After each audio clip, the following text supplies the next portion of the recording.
Hello everyone and welcome to UPSC studies. आज हम लोग क्लास 6 की हिस्ट्री की एनसीईआरटी कंटिन्यू करेंगे। आज 4th चैप्टर देखेंगे इसका, जिसका नाम है what books and burials tell us. पहले देखते हैं वेदास के बारे में। वेदास जो थी ये वर्ल्ड की one of the oldest books में से हैं। 4 तरह के वेद होते हैं, ऋग्वेद, सामवेद, यजुर्वेद, अथर्ववेद। इन सब में से जो ओल्डेस्ट वेद है वो है ऋग्वेद, जिसे 3500 ईयर्स पहले कंपोज किया गया था। ऋग्वेद में जो हिम्स होते थे, जो भजन होते थे, हिम्स का मतलब भजन होता है, उन्हें सुक्तास कहा जाता था। सुक्तास का मतलब होता है वेल सेड। ये जो सुक्तास होते थे इनको गॉड्स या गॉडेसेस के लिए कंपोज किया जाता था। इन्हें कौन कंपोज करता था? इन्हें ऋषि कंपोज करते थे, जिन्हें इंग्लिश में सेज बोलते हैं। इनमें से जो सबसे इंपॉर्टेंट गॉड्स हैं वो है अग्नि, जो है the fire god, Indra warrior god, Soma एक प्लांट है जिससे एक स्पेशल ड्रिंक बनाई जाती है। ऐसा माना जाता है कि सोम प्लांट से जो ड्रिंक बनती थी उसे पी के लोग अमर हो जाते थे। जो ऋग्वेद था उसमें जो लैंग्वेज यूज हुई थी वो ओल्ड या फिर वैदिक संस्कृत में थी। ओल्ड या फिर वैदिक संस्कृत जो होती थी उस समय की, वो आज की जो संस्कृत है उससे काफी अलग होती थी। संस्कृत एक पार्ट है उन लैंग्वेजेस का जिन्हें हम लोग कहते हैं Indo European language. Indo European language में कई लैंग्वेजेस आती हैं, जैसे आसामी, Gujarati, Hindi, Persian, German, Greek, Italian, कई लैंग्वेजेस आती हैं इंडो यूरोपियन में। इन्हें फैमिली ऑफ लैंग्वेजेस क्यों कहते हैं? इन्हें फैमिली ऑफ लैंग्वेजेस इसलिए कहते हैं क्योंकि स्टार्टिंग में इनमें जो वर्ड्स थे वो काफ़ी सिमिलर हुआ करते थे। जैसे संस्कृत में मात्र जो होता है, हिंदी में उसे माँ बोलते हैं और इंग्लिश में उसे मदर बोलते हैं। तो हम इसमें देख सकते हैं कि काफ़ी हद तक सिमिलैरिटीज़ हैं। इसीलिए संस्कृत पार्ट है फैमिली ऑफ लैंग्वेजेस का, जिसे हम लोग कहते हैं इंडो यूरोपियन। जब ऋग्वेद स्टार्टिंग में बना था उस टाइम पे ऋग्वेद लिखा नहीं गया था कहीं पे, उसे रिसाइट किया जाता था, सुन के दूसरों को सुनाया जाता था। कई सेंचुरीज के बाद इसे लिखा गया।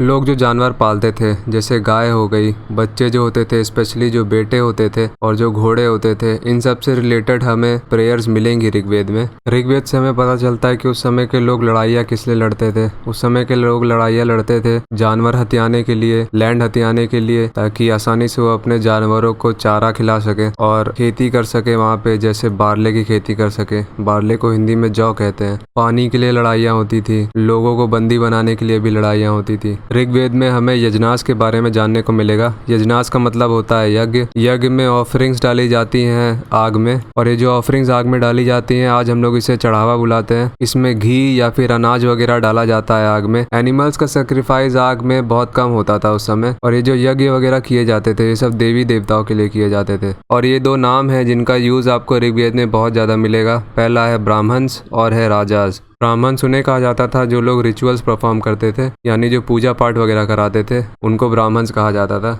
ऋग्वेद में जिन राजाओं का जिक्र हुआ है वो राजा हम जिन राजाओं को जानते हैं उनसे काफ़ी अलग थे। उन राजाओं के पास कोई शहर नहीं हुआ करता था, ना ही महल हुआ करता था, ना ही खुद की आर्मी हुआ करती थी, ना ही वो टैक्स कलेक्ट किया करते थे। और राजाओं के जो बेटे होते थे वो अपने आप राजा नहीं बन जाते थे। लोग जो थे, जो प्रजा थी, उनको डिस्क्राइब करने के लिए 2 शब्द यूज़ किए गए हैं ऋग्वेद में, जन और विश। जो लोग भजन कंपोज करते थे वो लोग अपने आप को आर्य बुलाया करते थे, और ये जो आर्य थे वो लोग जो सेक्रीफाइसेस वगैरह नहीं परफॉर्म करते थे, ये आर्य उन लोगों को दासाज या दास्यूस बुलाया करते थे। दासाज या दास्यूस शब्द से ही बाद में निकल के आया दास, और फीमेल वर्जन दासी, जिसे यूज़ किया जाता था स्लेव्स को कंसीडर करने के लिए। वॉर में जिस भी आदमी या औरत को बंदी बनाया जाता था, जो भी लोग उन आदमी या औरतों को बंदी बनाते थे वो उन्हें अपनी प्रॉपर्टी की तरह यूज़ करते थे। ये मैन्युस्क्रिप्ट फॉर्म में जो ऋग्वेद थी उसका एक पेज है। बड़े बड़े जो स्टोन्स होते थे उनको अरेंज करके जो बड़े बड़े स्ट्रक्चर्स बनाए जाते थे उन्हें मेगालिथ्स कहते हैं। कुछ इस तरह का दिखते हैं मेगालिथ्स। ये जो इमेज में आप मेगालिथ देख रहे हैं ये one of the most popular megalith है, जिसे स्टोनहेंज बोलते हैं।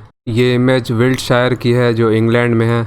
इन्हें लोग अरेंज किया करते थे। ये उस समय के हिसाब से बहुत बड़ी अचीवमेंट थी, क्योंकि ये पत्थर जो है ये बहुत हैवी पत्थर है। इस इमेज में जो पत्थर देख रहे हैं आप, ये सब खड़े हुए हैं पत्थर। ये पत्थर खड़े करने की जो प्रैक्टिस थी ये लगभग 3000 साल पहले स्टार्ट की गई थी। कुछ केसेस में जो लोग मर जाते थे उनको दफन किया जाता था इन मेगालिथ्स के नीचे, और उन लोगों के साथ कुछ पॉट्स वगैरह रखे जाते थे जिन्हें कहते हैं the black and red ware. ये इमेज आप देख सकते हैं, ये ब्लैक एंड रेड वेयर के पॉट्स हैं। इन मेगालिथ्स के नीचे जो हमें लोगों की बरियल साइट्स मिली है उनमें हमें और भी कई चीजें मिली हैं, जैसे लोहे के वेपन्स मिले हैं, घोड़ों का स्केलेटन मिला है, हॉर्स के इक्विपमेंट्स मिले हैं, पत्थर या सोने के जेवर वगैरह भी मिले हैं। बरियल साइट्स में जो आर्कोलॉजिस्ट को स्केलेटन के साथ सामान मिला है, आर्कोलॉजिस्ट ये मानते हैं कि वो सामान जरूर उन्हीं लोगों का रहा होगा, तभी उनके मरने के बाद वो सामान उन्हीं के साथ दफन कर दिया गया। ये जितनी भी बरियल साइट्स मिली है उनमें कुछ में कम सामान है, कुछ में ज़्यादा सामान है। इससे हम ये समझ सकते हैं कि उस समय भी सोशल डिफरेंसेस रहे होंगे। उस टाइम पे भी लोग अमीर और गरीब थे। एक ही बरियल साइट के नीचे एक से ज़्यादा स्केलेटन्स भी मिले हैं आर्कोलॉजिस्ट्स को। आर्कोलॉजिस्ट ऐसा मानते हैं कि एक ही फैमिली के लोगों को एक ही बरियल साइट्स के नीचे दफनाया जाता था। हालांकि एक ही समय पे नहीं दफनाया जाता था। जब भी जो आदमी फैमिली का मरता था उसे ला के एक ही बरियल साइट के नीचे बरी किया जाता था। जब एक ही फैमिली का दूसरा मेंबर कोई मरता था काफ़ी टाइम बाद, तो उसकी डेड बॉडी को भी इसी जगह पे ला के बरी किया जाता था और उसे पोर्ट होल्स के थ्रू बरियल साइट के अंदर रखा जाता था। पोर्ट होल्स कुछ ऐसे दिखते हैं, लेकिन आपको ये इमेज मिलेगी आपकी एनसीईआरटी में। प्रोबेबली इस इमेज में जो टॉप रूफ था पत्थर का, जैसे आप इस इमेज में देख सकते हैं, ये हटा दिया गया होगा आर्कियोलॉजिस्ट द्वारा। वैसे आप इस इमेज में भी देख सकते हैं, ये यहाँ पे आपको एक सर्कल दिखेगा, ये पोर्ट होल है। इसी के थ्रू इस बरियल साइट के अंदर जो और लोग फैमिली के मरते थे उनकी बॉडी को इसी के थ्रू इसके अंदर रखा जाता था। अगर आप इस इमेज की तरफ देखें तो आपको यहाँ पे इनाम गांव दिखेगा।